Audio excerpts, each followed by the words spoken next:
أنا وحن قبا لو أهرم بنا أسكلافنا صومالي هدانا هذا وصور جيدا قف شباب كيمت إنحل حساسية داس له أنا يجمل والله بس لو ديبو تذكر صومالي ما له ذيك الجوابين هذا عرق ثاني هذيك له شغل مطار روب وحالي ديك شو مركا فالعلسي كيمت وعرق ثاني سوءها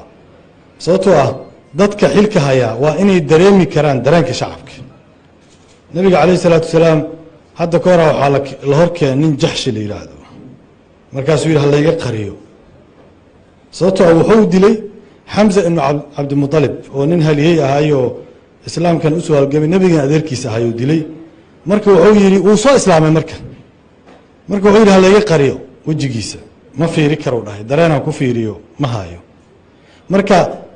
ديجي ولي قعمي كقوين يدتكي للاي dadkii oo saas oonan dhaqan celin iyo wax badan iyo toobakeen fara badan iyo aanan dadkii u sameyn inaad soo wado dadkii hor keento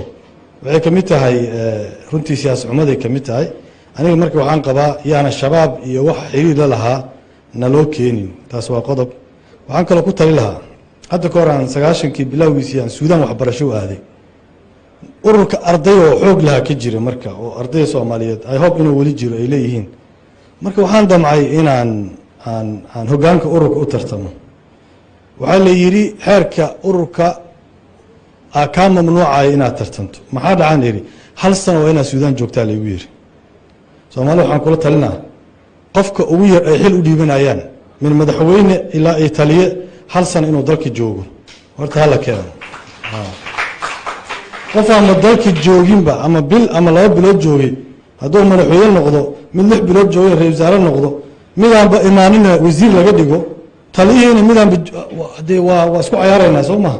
hadda ka bacdan iska fiirino dadka waa inay ayaan noolaadaan duruufteena arkaan xaaladeena arkaan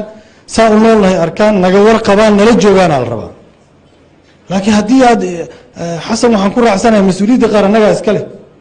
sax waaye xildhibaanada waa soo dooranay aniga xildhibaanada eeda ma saaray laakiin xildhibaanada la xisaabtan aan ka rabaa waa inay la xisaabtamaan Abdirashiid wuxuu leeyahay darawal laysa lagu ma siina hada hasan wadankaas joogin